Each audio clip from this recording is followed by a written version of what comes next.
Pues bienvenidos. El día de hoy Marcos Plata nos va a dar una introducción a lo que son las pruebas unitarias en JavaScript. Sin más, pues les agradezco el estar aquí y bueno, te cedo ahí la pantalla, Marcos. Muchas gracias, Víctor.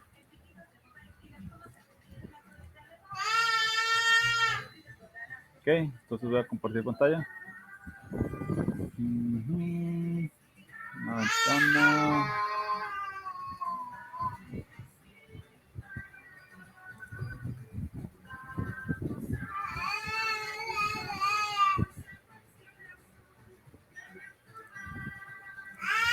Ahí está. Se ve la presentación, ¿verdad?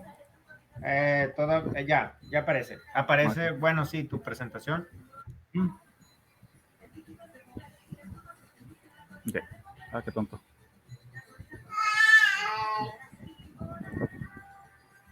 Ok, bueno. Voy a empezar. Primero que nada, pues buenas tardes a todos. Les voy a dar una pequeña introducción a lo que son las pruebas unitarias. Voy a empezar con un poco de teoría sobre los conceptos generales y después pasaremos al Visual Studio Code a checarlos, ¿no? La idea de esto es que, pues como el nombre le indica, que sea una introducción. O sea, no, la verdad que se necesitan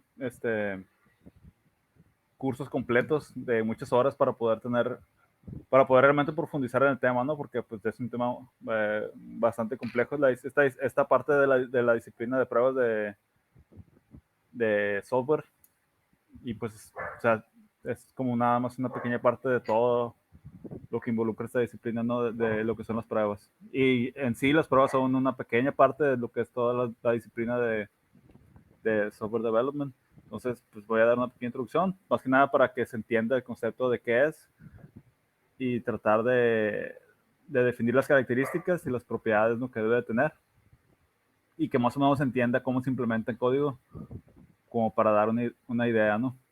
Ok.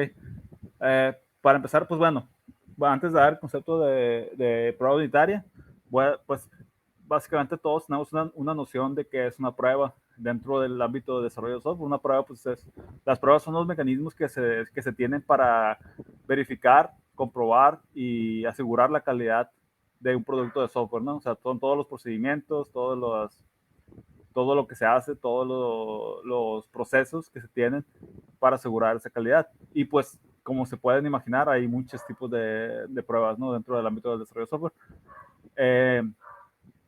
Si las vemos bueno, según, de acuerdo a lo que vemos en la imagen, la podemos ver desde top-down o desde arriba para abajo, desde abajo para arriba.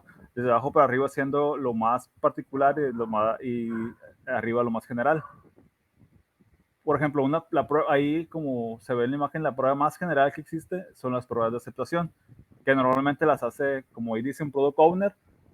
Si no hay un product owner en el equipo, pues es alguien como si básicamente el usuario final, no son las pruebas que se hacen los usuarios ya teniendo el producto en la mano o en la computadora y que las hacen a mano, ¿no? Básicamente como para comprobar que el sistema está haciendo las cosas que estaban predefinidas en los requerimientos. Si empezamos a bajar de nivel, vemos cómo se va haciendo más abstracto el nivel el nivel de abstracción de lo que estamos probando va disminuyendo. Va aumentando, perdón. Por ejemplo, si lo vemos de abajo para arriba, las pruebas unitarias o de componentes, que es de las que vamos a hablar en esta plática, vendría siendo como que lo más específico. ¿Ok? ¿Por qué? Porque estás probando las unidades, o sea, las unidades fundamentales del software. Por ejemplo, si estamos hablando de programación funcional, la unidad fundamental que compone un software hecho con el paradigma funcional, pues son las funciones, ¿no? Si hablamos de programación orientada a objetos, pues la unidad fundamental pues son las clases, pueden ser los métodos, pueden ser pues igual también las funciones, pero o sea, vamos a probar cosas de manera unitaria, separada de todas las demás cosas del software. Si podemos probar un componente de manera funcional o podemos probarlo de manera orientada a objetos. Entonces, las pruebas unitarias vienen siendo como que las pruebas más elementales a los conceptos a las unidades más pequeñas del software. Luego, arriba están las pruebas de integración. Las pruebas de integración prueban esas unidades o componentes, pero ya trabajando entre sí. O sea, prueban que las componentes o unidades interactuando unos con otros funcionen. ¿Okay? Entonces, por ejemplo, si un componente tiene como dependencia a otro componente, las pruebas de integración se encargan de que de que esta interacción se lleve a cabo de manera correcta. ¿Okay? Y luego, si se fijan ahí, también está separando por etapas de desarrollo. Estos dos tipos de pruebas de las que les acabo de hablar se llevan a cabo en el proceso de desarrollo, e incluso son los mismos programadores los que las hacen. Un programador es el responsable de hacer las pruebas de sus propios componentes o de sus propias unidades, y también de probar que sus componentes estén integrados correctamente con otros componentes. Es por eso que ahí dice que estos dos tipos de pruebas se hacen en la etapa de desarrollo. Después vienen ya pruebas en la etapa de testing, que eso generalmente las hacen el equipo. Bueno, dependiendo, obviamente eso depende de la empresa, no estoy hablando de manera muy general, pero generalmente lo hacen personas o roles que tienen que ver específicamente con el aseguramiento de calidad, un ingeniero de QA, un tester, etcétera, ¿no? Que son las pruebas de sistemas, que, por ejemplo, bueno, una plataforma puede tener muchos sistemas, puede tener backend, puede tener frontend, y eh, esos como tales, por ejemplo, un frontend es un sistema, un backend es un sistema. Entonces el equipo de QA se encargará de probar que esos sistemas funcionen correctamente a nivel sistema, no a nivel unidad, sino ya todo el sistema funcionando. Después podemos tener unas pruebas de integración de sistemas, ¿okay? Que son varios sistemas interactuando entre sí, verificar que esto funcione correctamente. Por ejemplo, si yo desde el backend creo una orden de algo, que en la aplicación móvil aparezca. Entonces, aquí estos dos sistemas se están integrando, y ya si lo piensan es como que lo que estamos haciendo en la etapa de desarrollo, pero a un nivel más alto, porque aquí ya estamos probando integración de sistemas, no estamos probando integración de componentes o unidades a nivel de desarrollo.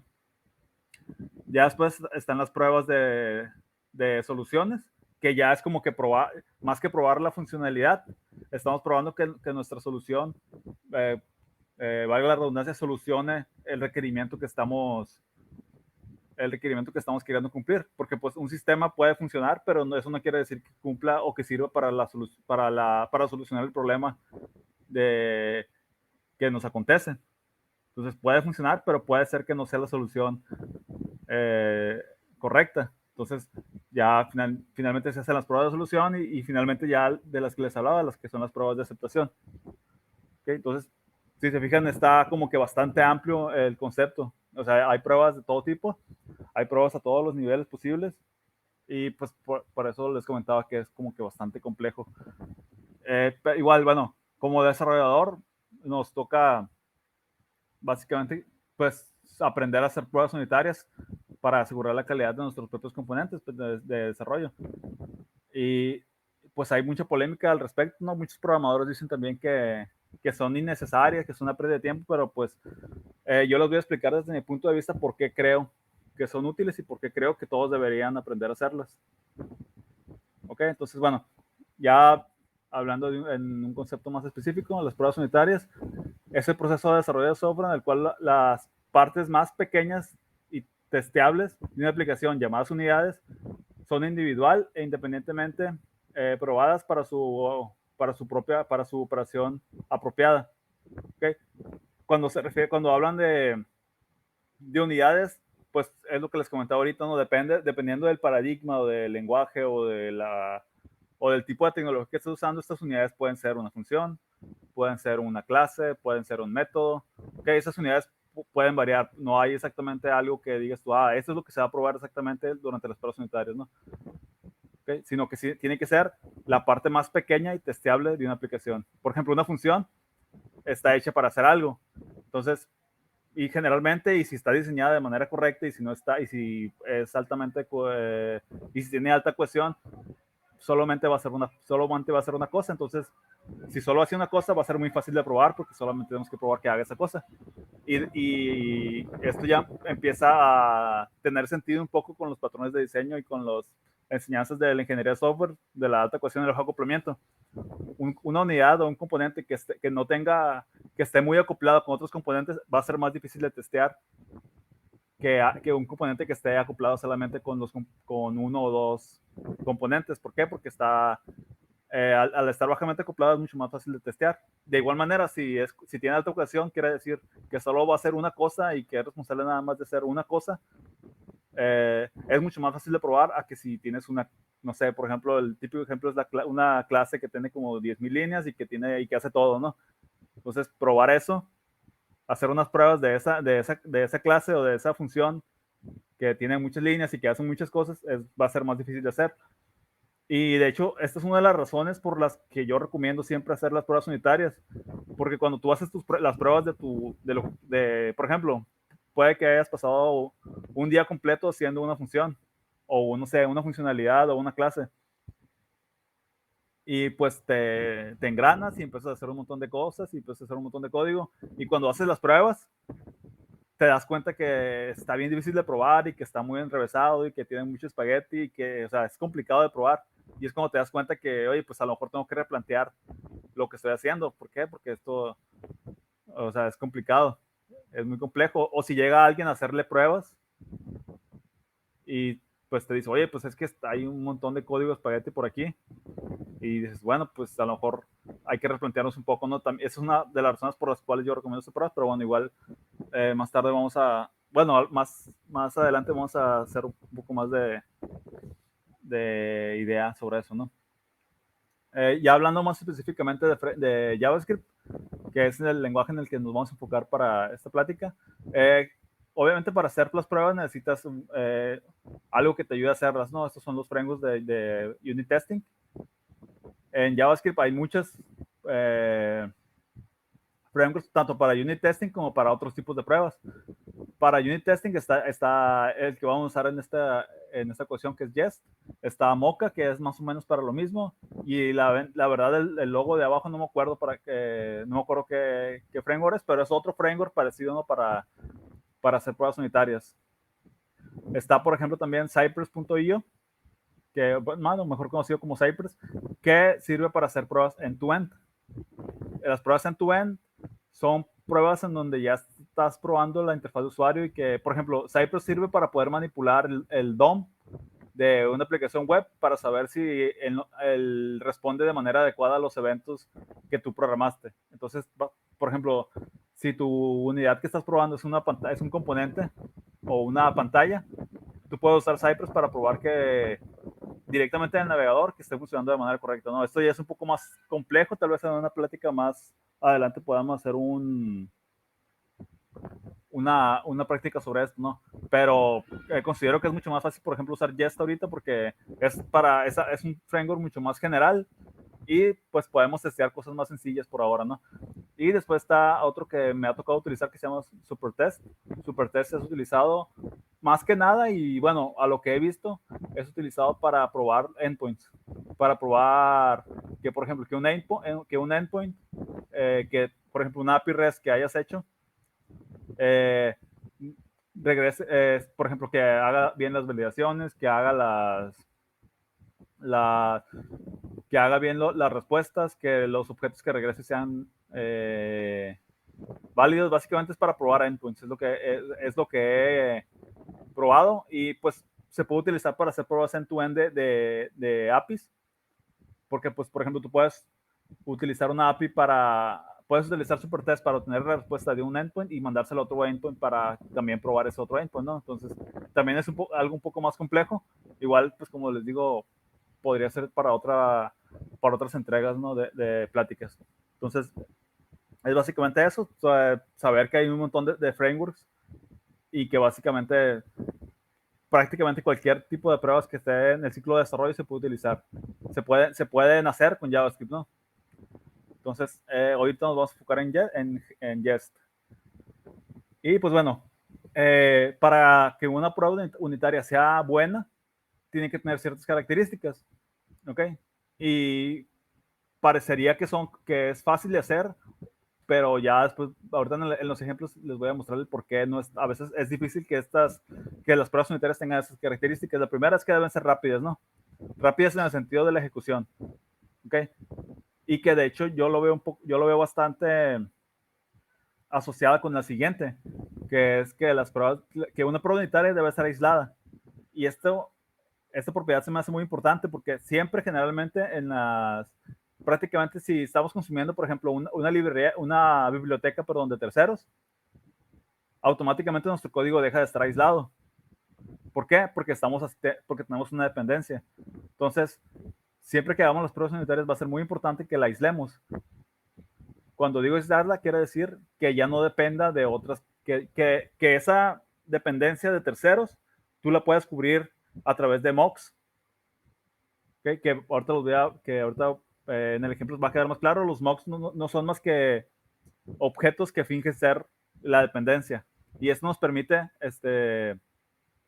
que nuestra prueba corra de manera aislada y que esté mucho más controlada. Por ejemplo, si queremos probar que lo vamos a hacer en el ejemplo, una función que haga un llamado a una API REST externa, y hacemos la prueba, pero no la aislamos, la prueba, cuando haga el llamado a la función que lo haga, va a estar llamando a la API REST, o sea, literalmente va a hacer el llamado, o sea, va a hacer el llamado HTTP. Y, por ejemplo, esto puede ser lento, porque si si tu internet está lento, o tu red, si tienes problemas en tu red, o la API tiene problemas con su servicio, esto puede hacer lenta la prueba. Y pues dejaría de tener la propiedad de ser rápida. ¿Por qué? Porque no la aislaste lo suficiente. Tú tienes que hacer que esa llamada no se haga en realidad, sino que simularla a través de mocks, que es como lo que vamos a ver. Entonces, por eso les digo me parece que tienen mucha relación el hecho de que una prueba sea rápida y que esté aislada, ¿no? Porque la dependencia de terceros, o por ejemplo una lectura a un archivo o una lectura a una base de datos también puede llegar a ser lenta en determinado momento y eso podría hacer que tu prueba sea lenta. Entonces, para eso pues hay que aislarla, ¿no? La otra es que tiene que ser repetible, que por ejemplo yo pueda mandarla a otro ambiente o a otro lado y ejecutarle y que se ejecute bien, sin problemas. Y por ejemplo, si yo no tengo internet y corro la prueba, no va a ser repetible porque, bueno, y si no aislé de manera correcta mi prueba no va a ser repetible porque va a tronar porque no tengo internet, entonces no puedo hacer una llamada HTTP, o si no tengo conexión a la base de datos a la que tengo que hacer la prueba. Entonces, al no aislar correctamente mi prueba, pues aparte de que puede hacerse lenta, la hago no repetible porque no es consistente cuando la corro en un lugar u otro. La otra que tiene que ser timely, esto se refiere a no tanto a la ejecución, sino a qué tan rápido la puedes hacer. O sea, por ejemplo, si tú tienes una función de la cual quieres hacer una unit test y te tardas mucho en hacer la unit test porque es demasiado complejo tu código o porque no se entiende muy bien lo que tienes que hacer y tardas más haciendo la prueba que lo que tardas en hacer el código que quieres probar, pues probablemente ahí tu código que quieres probar no está lo suficientemente bien diseñado o tienes algún problema con él porque tu prueba no está siendo timely, o sea, no está siendo como que, ok, es nada más hacer un mock de 2 o 3 cosas y ya correrla. Entonces, más o menos por ahí va esa definición. Y la otra es que sea self-checking. Eso quiere decir que no necesita o sea, la prueba corre sin que nadie tenga que hacer, o sea, sin que una mano externa, sin que un humano tenga que moverle, pues. Por ejemplo, si yo tengo que cambiar alguna variable de ambiente antes de correr la prueba para que la prueba pase, no es self-checking, porque yo tengo que hacer algo antes de. Entonces, pues no está bien hecha la prueba. Tú tienes que aislarla de tal manera que todos los factores externos que la afectan estén controlados, ¿no? Estén moqueados incluso puedes moquear las variables de ambiente también. Entonces, básicamente la prueba unitaria tú quieres probar la lógica de tu unidad, de tu clase, de tu método, de tu función. aislándola completamente de las dependencias, ¿no? Y haciendo mocks, que es lo que vamos a ver ahorita, ¿no? Entonces, creo que ya son todas la presentación y voy a ir a los ejemplos, ¿no? Para que quede más claro. Entonces, creo que ya no se ve, ¿verdad? Nada aquí. Voy a compartir la pantalla. Una ventana y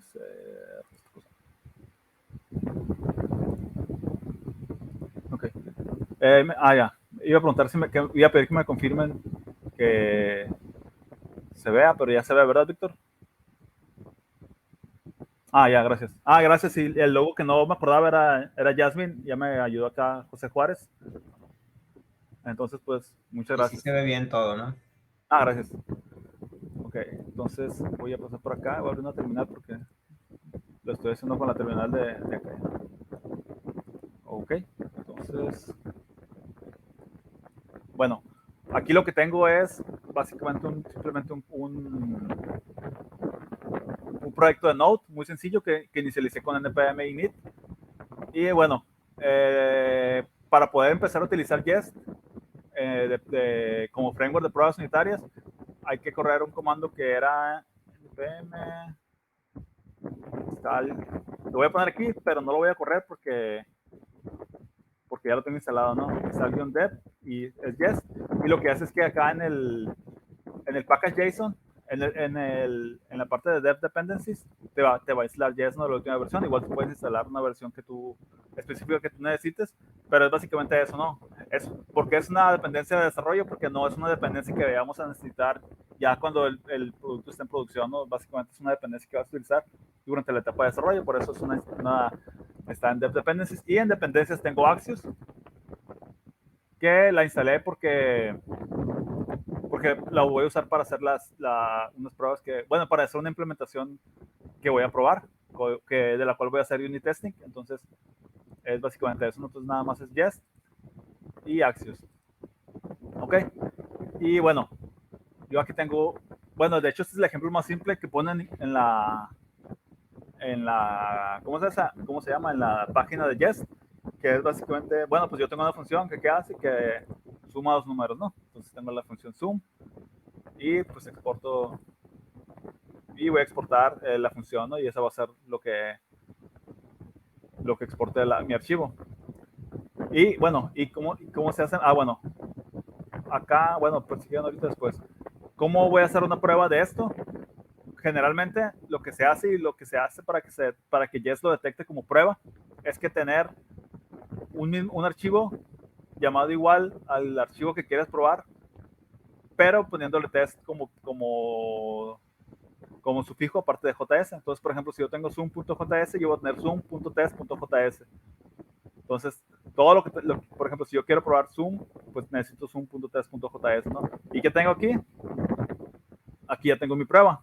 No sé si la letra se ve muy chiquita o se ve bien, no sé qué opinen. Sí se alcanza a leer, pero no sé si quieres hacerlo un poco más grande. A ver, déjame ver si no boté mucho para eso. Nunca le muevo eso.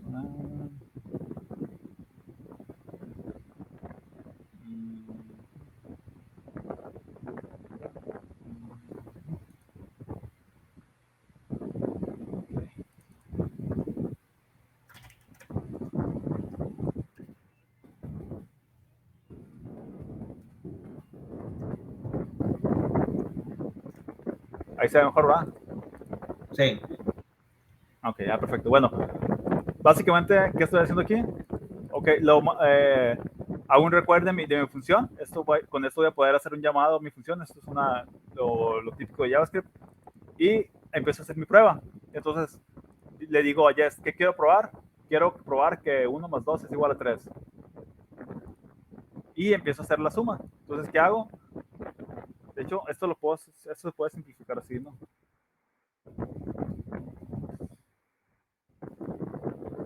Si me equivoco en el teclado, mucho es porque siempre todo el día estoy en otro teclado y ahorita cambio, ¿no? Entonces, me disculpo porque si cambio, sí me voy a equivocar bastante. Entonces,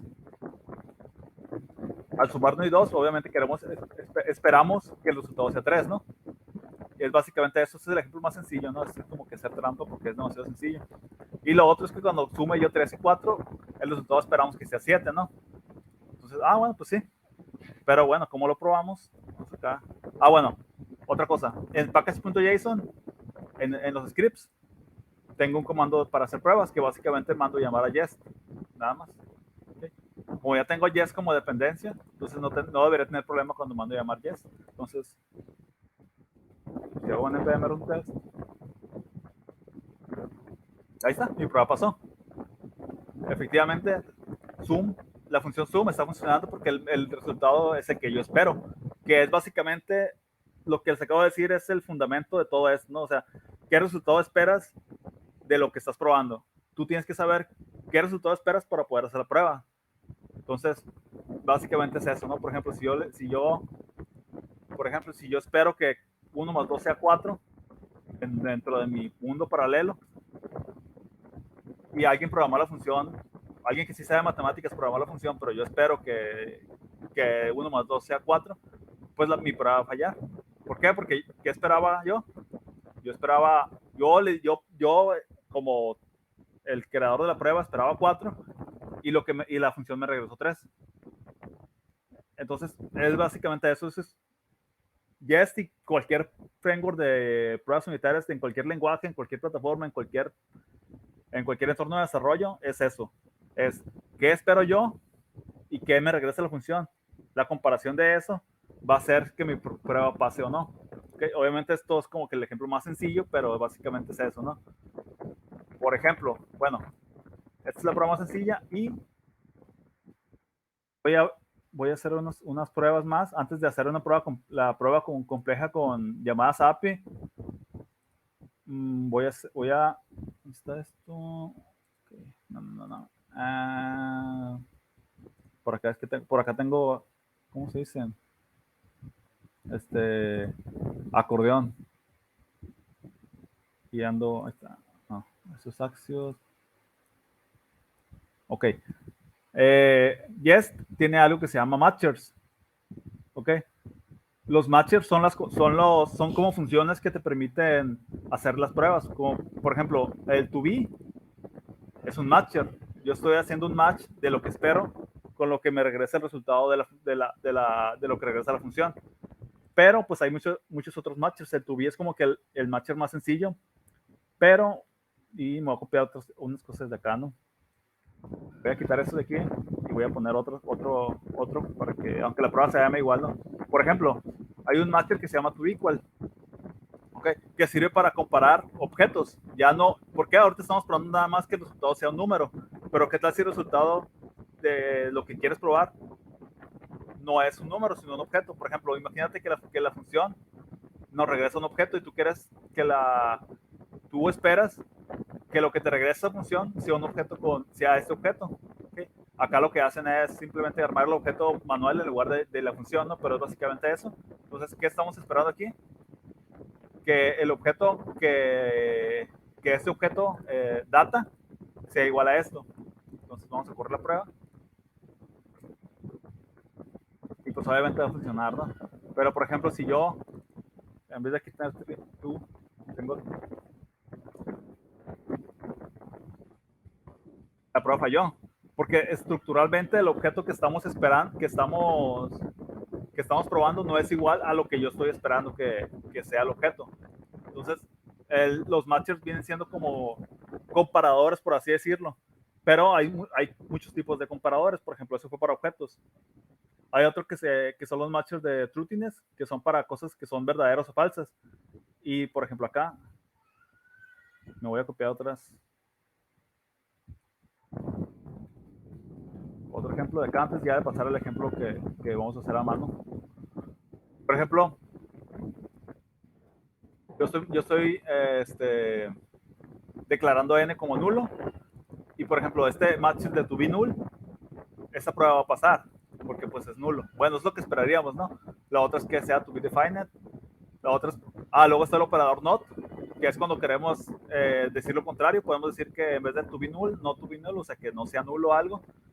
Podemos decir que sea truthy. Truthy en JavaScript es algo que regresa, que en el contexto de comparación booleana es verdadero, por ejemplo, y lo null, por ejemplo, null es falsi, quiere decir que en un contexto de comparación booleana, null es falso. Y por ejemplo, si hablamos de números, en un 0 es false y 1 es truth. Bueno, cualquier valor diferente de 0 es verdadero en un contexto de comparación booleana para JavaScript, ¿no? O sea, es una particularidad del lenguaje. Y pues a eso se refiere esto de estos comparadores. Ya pues está falsy, por ejemplo, decir not to be truthy es lo mismo que decir que to be falsy. ¿Ok? Entonces, cuando, por ejemplo, si tienes una función que te regresa true or false, puedes usar básicamente estos matchers. Hay matchers también para números, obviamente. Por ejemplo, esto aquí los voy a mostrar. Okay. Esto es parecido al anterior, pero enfocado para los números. Por ejemplo, tú puedes, por ejemplo, si estás probando algo que te tiene que regresar un valor entre 0 y 1, puedes utilizar esto. Puedes decir que tenga que ser mayor que 0, si hablamos de porcentajes, por ejemplo, y que sea menor que 1, ¿no? Entonces, dependiendo de lo que de la función o de lo que estés probando, es lo que es el matcher que vas a utilizar, ¿no? Básicamente, y pues hay un montón de ejemplos, inclusive puedes utilizar expresiones regulares cuando ya estamos en cosas de probar strings, de probar que tu función regrese string, por ejemplo, puedes utilizar expresiones regulares para validar que tengan cierto formato, ¿no? Otra cosa que se puede hacer, por ejemplo, es si hablamos de arrays, tenemos ese, y por ejemplo, tenemos matches para arrays. ¿Okay? Por ejemplo, podemos esperar que una lista contenga un valor. Aquí hace un set que elimina los repetidos básicamente, y pues esto, según yo, estas dos pruebas se deberán cumplir así a simple vista. Al final de cuentas, ambos, tanto el set generado de la lista como la lista contienen el valor de 1000, que si ponemos aquí, la prueba va a fallar, ¿no? Porque pues no lo contiene. ¿Okay? Entonces aquí falló. Hay, por ejemplo, operadores para to have length, no sé qué se llama. Por ejemplo, aquí 2, 4 y 5, ¿no? Entonces, vamos a ver si no me equivoco, pero según esto debe funcionar. ¿Qué funciona? O sea, aquí yo probé que la lista que me esté regresando, bueno, en este caso ya está predefinida, ¿no? Pero si lo que estoy probando me regresa una lista y yo quiero comprobar que la lista tenga cierta longitud, puedo usar tu half length, ¿no? O por ejemplo, si yo quiero comprobar que mi lista no venga vacío, puedo hacer algo así. Aunque creo que también está to be empty, que aquí no le mando parámetro, pero pues simplemente si quiero verificar que mi lista esté vacía o no, puedo usar to be empty. Creo que eso funciona. Ahí está, aquí no funcionó la prueba porque, no, mentiras, aquí porque to be empty no es una función, pero vamos a ver si lo encuentro. Ahí. Es empty.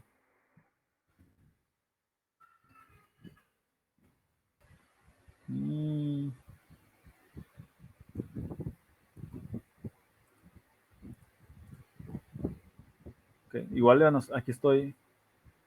Igual siempre siempre podemos ver la documentación, ¿no? Pero o es empty.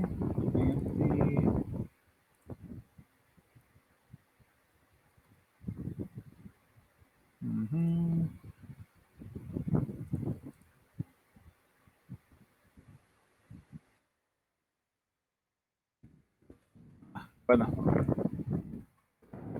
se los voy a deber, pero es básicamente eso, ¿no? Vamos a dejarla pasando para que no. Okay. Pero bueno, el caso es que prácticamente cualquier cosa que ustedes puedan probar, hay un operador para eso, ¿no? Ok, entonces ya se me está viendo encima el tiempo, entonces voy a pasar ya al ejemplo bueno, ¿no? Ok. Voy a crearme aquí un archivo nuevo que se va a llamar API. Okay. Entonces, básicamente lo que voy a hacer es, voy a usar Axios para consumir un endpoint de la API de Pokémon. Y lo que voy a hacer es, y aquí voy a hacer trampa porque ya lo tengo por acá, ¿no? Entonces, voy a poner aquí. Ok, básicamente voy a consumir voy a hacer una función que, consumiendo la API de Pokémon, recibe el nombre del Pokémon por parámetro y lo regrese, ¿no? Regresa los datos, todos los datos que te regresa la API, ¿no? Okay. Entonces, así grandes rasgos que estoy haciendo, estoy armando la URL y usar Axios para hacer una llamada GET y regresar los datos de la respuesta. Y si algo sale mal, pues lanzar el error, ¿no? Hacia atrás. ¿Okay?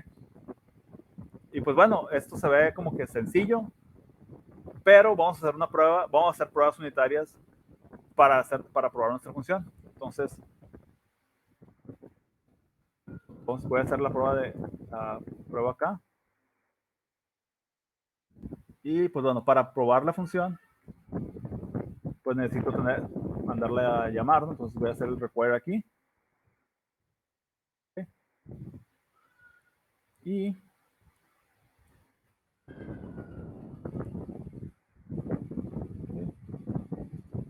voy a hacer entonces, ¿qué quiero probar? Que la función debería obtener los datos del Pokémon de manera exitosa, ¿no? Entonces, ¿qué voy a hacer? Ok, entonces yo quiero obtener a Dito. Entonces, Dito pues va a ser igual a agarrar el Pokémon por nombre y lo voy a mandar Dito, ¿no? Ok, simple. ¿Y qué esperamos aquí? ¿Qué esperamos? Primero, esperamos esto, explicándolo. Hay un matcher para saber si una función ha sido llamada. ¿Okay? Entonces, ¿qué esperamos? Que Axios.get haya sido llamado, ¿no? ¿Con qué? Con este parámetro, que es el endpoint. Bueno, el endpoint no lo tengo por acá, entonces lo voy a buscar aquí. Obviamente esto debería estar como que en un archivo de constantes, pero para ejemplos prácticos, ¿no? ¿Okay? ¿Qué esperamos? Que esto haya sido llamado con esos parámetros, ¿no? ¿Okay? Lo voy a comentar por lo pronto. Después esperamos que Dito no sea nulo y que el ID, que es como que el número de Pokémon, es el 132. Que si se van ustedes a la PokeAPI y hacen el llamado con Dito, el ID va a ser 132, ¿no? Esto es como que estoy haciendo trampa porque ya me sé el ID, ¿no? Pero pues tú tienes que saber qué esperar para poder hacer la prueba. Ok, entonces es básicamente, estamos esperando eso, ¿no? Entonces, ok, se ve más o menos bien y lo voy a correr a ver qué pasa, ¿no?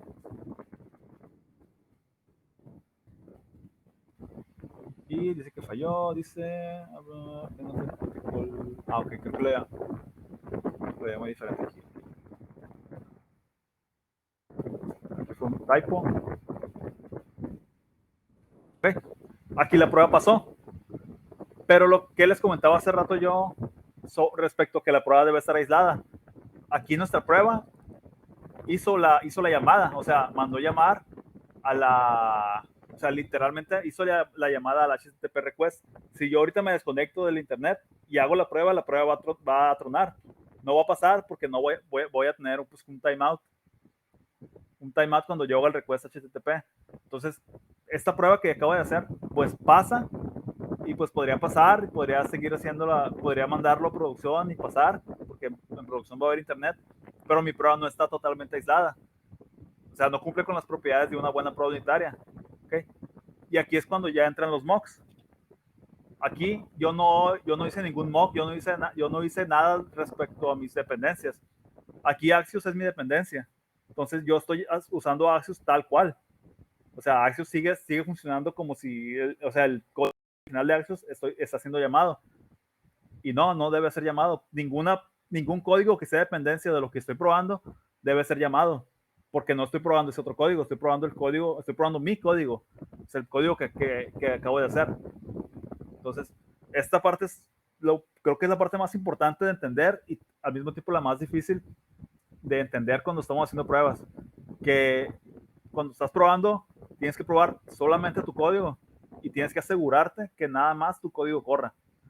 Todo el resto del código que se ejecuta cuando valga la redundancia, corres tu código, tienes que evitarlo. O sea, tienes que evitar que corra, tienes que usar, ¿y cómo lo evitas? Con mocks. Entonces, los mocks son como que objetos fake utilizados para que hagan como que tu código de dependencia se ejecutó, pero no se ejecutó, sino que tú le dijiste directamente que tiene que regresar ese código para efectos de tus pruebas. Entonces, es un poco complicado de entender, pero yo creo que es, y como les digo, es lo más difícil de entender, pero es lo más importante. Porque si no, por ejemplo, me ha tocado pruebas, y estoy hablando en el trabajo, o sea, a nivel profesional, donde se siguen haciendo llamadas HTTP a las APIs en las pruebas. Y por eso una prueba que debería durar, no sé, máximo 5 segundos, dura un 20 segundos. Y yo tengo internet del tercer mundo, pues las pruebas llegan a durar 1 minuto y eso pues alenta mucho todo el proceso. O por ejemplo, cuando tú mandas a hacerlas, tú tienes un proceso en el que tienes integración continua y en ese proceso se corren las pruebas para asegurarse que no se haya roto nada en un build. Ese proceso puede aumentar mucho el tiempo que tarda en ejecutarse porque pues las pruebas no están bien hechas. Entonces, haces un build, quieres hacer un deployment y el deployment puede tardar media hora. ¿Por qué? Porque al ejecutarse las pruebas no están bien hechas, tardan un montón y se hace un desmadre, un despapalle, ¿no? En pocas palabras. Entonces, ¿cómo podemos hacer bien esta prueba? ¿Ok? Aquí es cuando ya se le saca el mayor provecho a Jest. ¿Por qué? Bueno, yo le voy a decir a Jest que me haga mock de Axios. Para eso,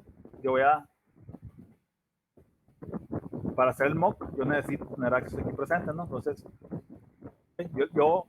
Axios es una dependencia mía, entonces yo quiero yo le voy a decir a Jest que haga mock de Axios, ¿no? ¿Ok? Entonces, ¿qué pasa ahora? Okay. Yo tengo este escenario. El escenario es que que Axios me va a regresar una respuesta exitosa. Entonces, yo tengo que decirle a Axios que cuando mande llamar al método get, que es el que tenemos acá, que lo llamamos aquí, no haga la llamada a la URL que le mando, sino que ya automáticamente me va a regresar la respuesta que yo le diga aquí. ¿Okay? Y para este escenario en el que la prueba funciona, para que los datos del Pokémon se obtienen de manera exitosa, la respuesta, aquí la estoy reduciendo mucho porque una respuesta HTTP tiene un montón de cosas, ¿no? Pero básicamente lo que necesito, y para efectos de mi prueba lo que necesito es el ID y que este sea 132.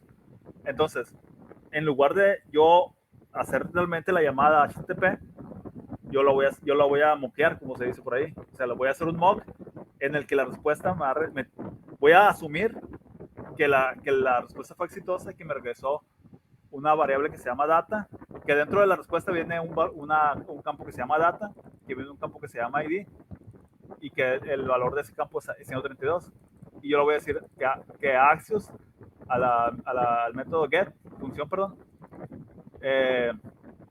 el valor once, que quiere decir que esto solo va a pasar una vez, sea esta respuesta, ¿no? Y ahora ya puedo comentar esto porque ya puedo decirle que una de mis pruebas es que Axios haya sido llamada con estos parámetros, que es el endpoint y Dito, ¿no? Que, bueno, sí, Dito funciona porque es lo que se pone al final de la URL, ¿no? Entonces, la voy a correr y esperamos que pase, ¿no? Y ahí está. La prueba pasó. Por ejemplo, si yo le digo aquí, por ejemplo, si yo cambio aquí 32, mi prueba ahora falló. ¿Por qué? Porque yo esperaba que el ID que me regresara sea 132 y es 32 nada más. Entonces, es básicamente eso, y puede sonar incluso contraintuitivo esto que le estoy platicando, porque entonces vas a decir, oye, pero entonces ¿cómo pruebas que tu API esté funcionando si no está llamando bien a la API? Es que es eso, yo no estoy probando que la API funcione, que la API de Pokémon funcione, porque yo no desarrollé la API de Pokémon. Lo que estoy desarrollando es simplemente una función que utiliza la API de Pokémon para obtener los datos de un Pokémon. ¿Ok? Y, o sea, estoy desarrollando como que algo intermedio. Y eso es bien difícil como que de agarrar el rollo, porque generalmente uno dice, pero que si falla la API, ¿qué va a pasar? Ok, si la API falla, entonces tenemos que, en nuestras pruebas, tenemos que tener otro escenario en el que hagamos que la API falle. ¿Para qué? Para poder tener cubierto esta parte del código. ¿Ok? Porque lo que nosotros hicimos fue probar esta parte. ¿Sí? O sea, nosotros probamos esta parte del código. Pero esta parte de esto que está aquí también es código nuestro y también tenemos que tenerlo cubierto por pruebas. Y de hecho hay un concepto que es el coverage, que es qué porcentaje de nuestro código está cubierto por pruebas o no. Eso ya está un poco más avanzado. Y por ejemplo, tú puedes tener que en tus pull requests de GitHub o de la plataforma que uses, si tu coverage es menor a, no sé, 80%, que tú no puedas hacer el merge de tu pull request, porque quiere decir que tienes mucho código que no está siendo probado. Entonces tú puedes utilizar las pruebas como mecanismo para asegurar la calidad del código que se hagan. ¿Okay? Tú puedes tener si tú tienes un coverage alto, quiere decir que más código está siendo probado, está siendo cubierto por tus pruebas. Cuando digo cubierto es que las pruebas lo ejecutan. Si un código ejecuta una parte del código, ya ese código ya está cubierto por el coverage de Jest. Entonces ya tienes como que esa parte del código probado. Y por ejemplo, si tú haces un cambio en otra parte que afecta a tu código, cuando tú vuelvas a correr las pruebas, pues va a fallar. Y cuando falles vas a decir, oye, es cierto, mi prueba falla porque hice un cambio. Entonces, a lo mejor que a veces, muchas veces pasa que se hace un cambio y que ya no lo ocupo mover a otro lado porque pues mi código es muy bueno y la chingada, ¿no? Porque pues ya con eso ya no falla. Y lo subes a producción y hasta que ya no está en producción y que ya no está con el usuario final, el código falla, o algo que dependía de tu código que no te acordabas que lo utilizabas en una parte del código bien random que hiciste hace 2 meses, falla. Entonces, si hubieras tenido pruebas, esa dependencia ya se hubiera notado desde antes, ya hubiera tronado tu otro código desde antes, porque cuando hiciste las pruebas y no cuando estás en producción. Y creo que esa es la principal ventaja, ¿no? Si las pruebas que tienes están bien hechas, tú puedes anticiparte mucho a los errores que puede tener tu aplicación ya a nivel producción, ¿no? Ya estás llegando a un nivel como que un poco más profesional en el que dices, voy a probar en producción y voy a subir todo de una y no voy a hacer pruebas unitarias, sino que voy a subir todo y ya luego pues hago las pruebas ahí todo a mano, ¿no?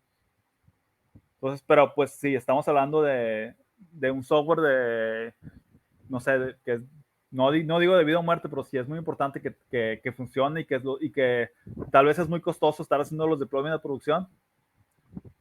Entonces vale la pena ya tener estos mecanismos, ¿no? Por ejemplo, voy a tener acá otro escenario y me lo voy a copiar porque lo tengo por acá, en el que la aplicación lance un error 404 si el Pokémon no se ha encontrado. ¿Ok? Entonces, ¿qué hago? A Axios, en vez de decirle que haga el mock de Result Valve, le voy a decir que haga un mock de Rejected Valve. Quiere decir esto que va a lanzar un error. Entonces, aquí yo le estoy diciendo a Axios que cuando se ejecute, que cuando manden llamar la función get, truene y me lance este error. Este error pues es Pokémon Not Found, ¿no? Entonces, yo al correr esta prueba, cuando llegue esta parte del código, como yo ya le dije al mock de Axios, que cuando llegue aquí, truene, ya no va a llegar acá, sino que va a llegar a esta parte. Entonces me va a lanzar el error que yo le diga por aquí. Entonces, por ejemplo, yo aquí le voy a decir que cuando eso pase, el mensaje de error debe ser Pokémon Not Found, que es este de acá, ¿no? Simplemente voy a verificar que lo que se está ejecutando en mi catch, que yo estoy manejándolo de manera apropiada, ¿no? ¿Por qué? Para yo tener cubierto también esa parte. A lo mejor en el catch tenemos una llamada a algún servicio que nos ayude a hacer un login a una plataforma donde yo tengo todos los errores, o que me mande un correo si hay un error o algo así, ¿no? Entonces, es importante tenerlo también cubierto porque pues es parte de tu código, es una parte de tu código que hace robusto tu plataforma. Entonces, es importante también cubrir esos casos.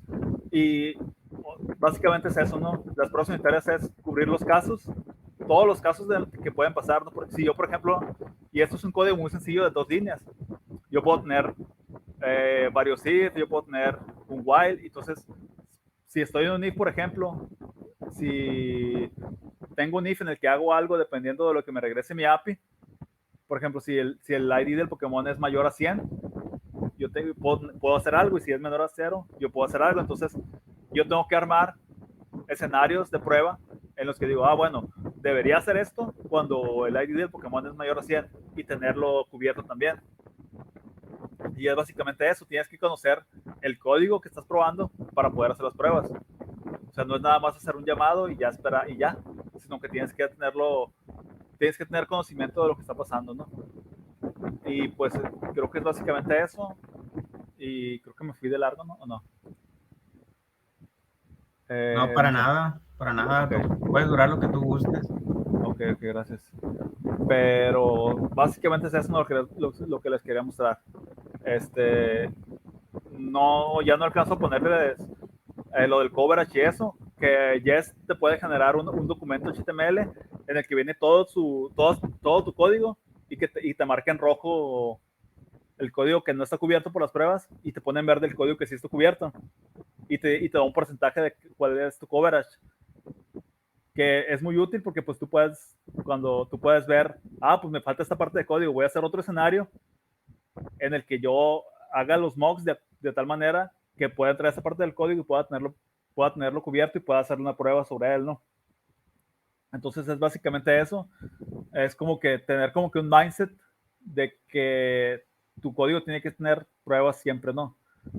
Y que no es una pérdida de tiempo, que es difícil tener como que eso, ¿no? Pues el mindset de que, oye, pues voy a hacer pruebas porque las puedo llegar a necesitar, especialmente si estás en un proyecto serio, ¿no? Y pues ya creo que sería todo. Y bueno, aquí tengo un comentario. Me imagino que a cada dev que tenga unit test de sus desarrollos, en caso de que algún error, pueden correr las pruebas para identificar. Exactamente. Tú puedes correr las pruebas y tal vez ver dónde está fallando tu código. ¿Okay? O tal vez, más que nada es para la lógica, pero sí. Otro factor externo, algún proceso manual. ¿Se puede hacer algún testing automático? Sí. Por ejemplo, tú puedes moquear las llamadas a las bases de datos para simplemente probar que lo que hagas con esos datos que te regresa a la base de datos, pues se haga de manera correcta, ¿no? Un proceso manual, ¿se puede hacer con testing automático? Sí, tú puedes automatizarlos. Por ejemplo, puede ser que cuando quieras hacer un commit, corras las pruebas y si las pruebas no pasan, tú no te dejas hacer el commit, entonces pues nunca puedes, si no haces commit, no puedes hacer push de lo que tienes, entonces si no haces push, no entregas código, entonces si no entregas código, no puedes hacer merge. Si no haces merge, no puedes ver tu código funcionando ya en producción. Entonces, como que se utiliza mucho en las empresas para hacer eso, ¿no? Barreras, como para decirse, oye, pues si las pruebas no pasan, no haces commit. O si tu coverage no es mayor al 90%, tu pull request, pues no se puede hacer, no puedes mergear tu pull request. Entonces, pues es importante. Y les digo, ¿no? Que cualquier empresa que es mínimamente seria, que se precie de ser mínimamente seria, bueno, a mí me ha tocado que siempre hemos tenido que hacer pruebas unitarias, ¿no? Nunca me ha tocado una empresa que no las haga. Entonces, pues creo que se tiene que ver. Y si podemos ver un ejemplo de cómo se hace ese reporte. Déjame buscar el ejemplo. Déjame buscar.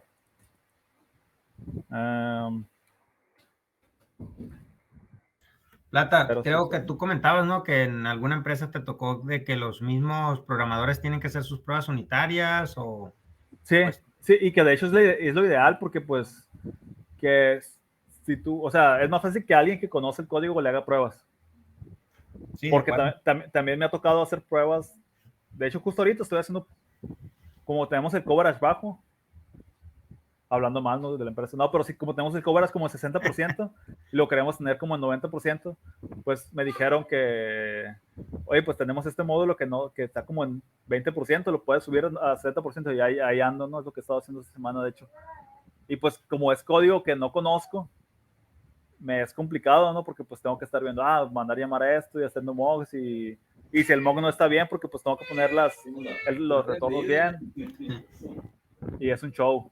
A ver, test cover report, porque hay imágenes, se me hace. Mira, justo aquí hay.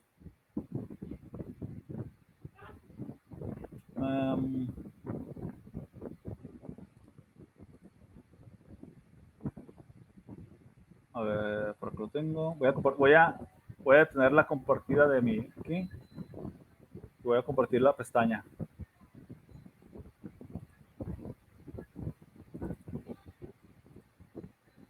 Ahí está un ejemplo de cómo se ve.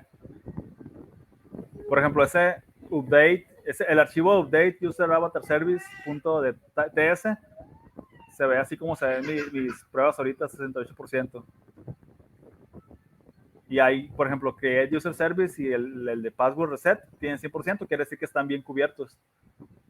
Y pues es básicamente eso, y incluso hay debate sobre si es necesario tener un 100% de coverage, porque cuando ya tienes un código muy largo de que una línea o dos se te van, ya es como que tienes que tener un montón de escenarios de prueba y a veces es difícil hacer todos. Pero sí, ahí por ejemplo aquí ya se ve en rojo, por ejemplo, este tiene 0%, el de Create Appointment Service, y te ve todo en rojo, porque pues nada de eso está siendo ejecutado por las pruebas. Y pues así, es básicamente eso. Sí, es muy útil. Ya en entorno de desarrollo sí, ese reporte lo da Jest, pero tienes que mandar tienes que configurar algo, no me acuerdo si es configurar algo o es una bandera cuando lo mandas llamar. O sea, cuando haces el comando de npm run test, le mandas una bandera y ya te genera un reporte en HTML en una carpeta, y pues esa carpeta la pones en el git ignore para que no la subas al repositorio y así. Y ya, es todo de mi parte. Pero sí está interesante como para... Sí, especialmente si se piensan dedicar al desarrollo, sí es recomendable que aprendan, porque sí te lo piden. Sí, pues muchísimas gracias, Marcos, por compartirnos esta introducción a lo que es las pruebas unitarias, y pues como tú bien dices, claro que es bien importante, ¿no? Yo creo que, en décadas pasadas esto era irrelevante, pues no se hacía, pero en la actualidad pues es básico, ¿no? Como tú lo mencionas, y tú me lo has dicho, en las empresas que has estado, pues ya te lo piden y buscan un coverage ya elevado. Entonces, pues muchísimas gracias, ¿no? Sí, aparte pues como ya hay mucha automatización, o sea, en los procesos del deployment y eso, ya se puede integrar mucho con esto, pues, porque si tú tienes un proceso de integración continua y de entrega continua, pues es muy útil integrar estas pruebas porque te permiten detectar errores antes de que pasen las cosas, pues antes de que ya esté en producción todo. Y ya pues se hace mucho menos, eso nos acerca más a la ingeniería, pues. O sea, sí, ya lo saca de la ingeniería y lo aleja de lo artesanal. Sí, así es. No, pues excelente, muchísimas gracias, gracias a los presentes, y bueno, aquí cerramos la grabación, ¿verdad?